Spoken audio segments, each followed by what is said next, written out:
Umbrella bird reads, uh, uh, uh. You reads, uh, uh, uh.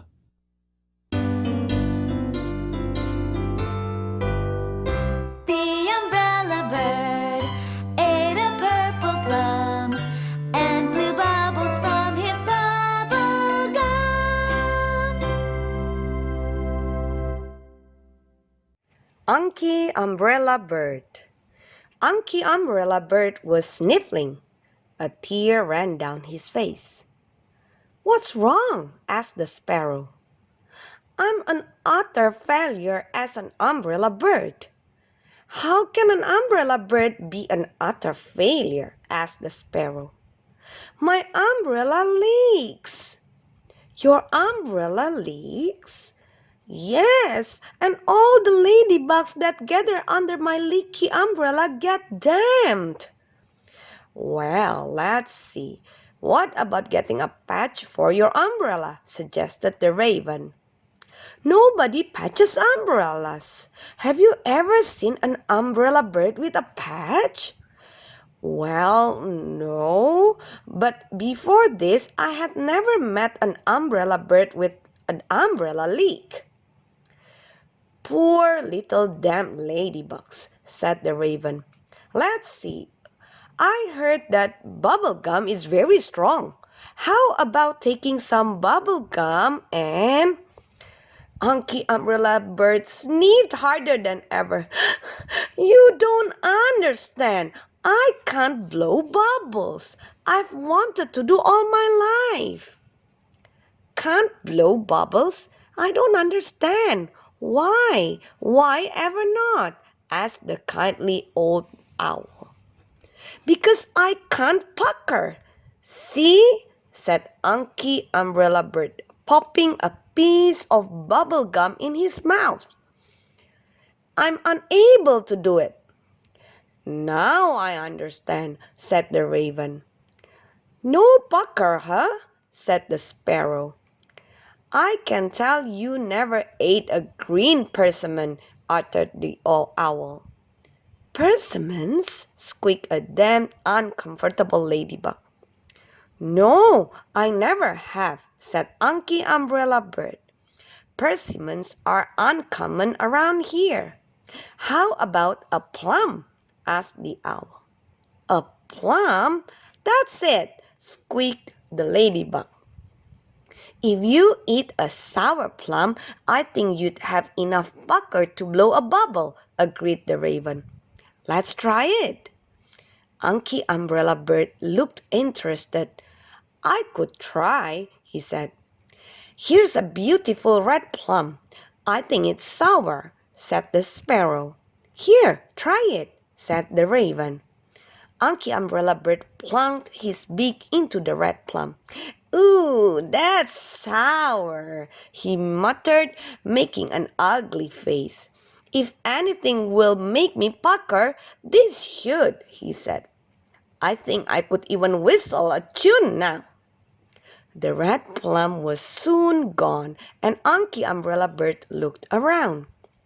"Where is some bubble gum?" he asked. "Here, here," said the sparrow. Unky Umbrella Bird popped the bubble gum into his beak. Talk about pucker! His mouth was so puckered he could hardly get the gum in. He took a deep breath and then he blew out, out, out, out came a beautiful big bubble. "Oh, that will do beautifully," said the sparrow. "Look what a beautiful bubble you have blown," said the raven. "Where is the leak in your umbrella?" "Up here," pointed Unky Umbrella Bird with one wing. "Ah, yes, I see it." The raven worked unhurriedly with the bubble gum. "There," he said, patting it down carefully to pluck the leak. "Now you won't have any more leaks." "Oh, good," said the ladybugs. "Oh, good," said Unky Umbrella Bird. They all worked together to fix the leak in Anki Umbrella Bird's umbrella. This shows us that we should work together to do a better job. Bible story. Everywhere Jesus went, people followed him. If they heard he was in their town, they all hurried to see him.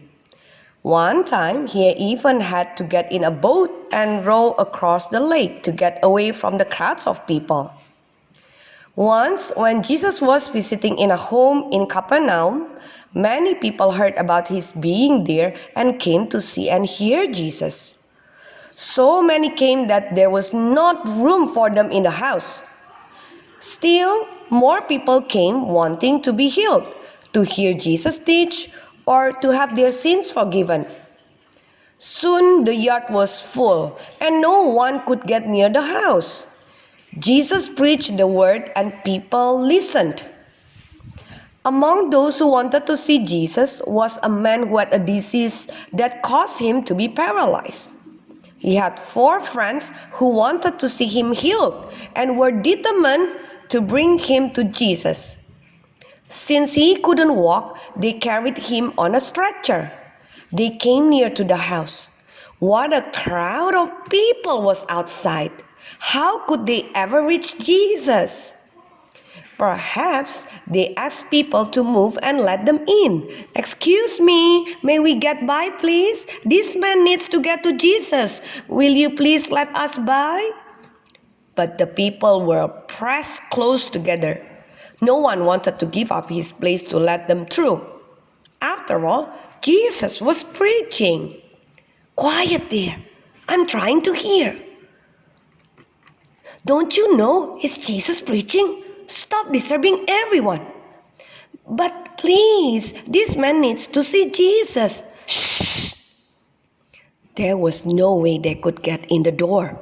They had carried their friend all this way, and now he could not get to see Jesus. What a disappointment! "What shall we do?" one may have whispered to another. "I guess we'll have to give up. I can see that we're never going to get into that house," another may have said. "I'm not going to give up," one of them may have said. "I'm going to find a way to get him to Jesus. He is my friend, and I want to see him healed." Perhaps they went around the outside and looked at the house again. Maybe there was a window that was not full. No, all the windows were filled with people outside looking in. Was there a back door? No, all the doorways were crowded with people. "What about the roof?" "I have an idea," one may have said to his friend. "Let's go through the roof. If we could just carry him up on the roof, maybe I could find a way to get him through the roof." "Don't be silly. We've got to get him to Jesus. That's the only way to have him healed.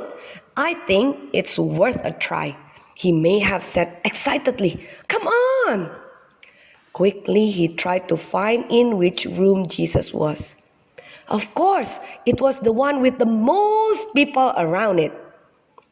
If they could just find the right spot on the roof, they could tie some rope to the corners of the stretcher and let their friend down into the very room where Jesus was speaking.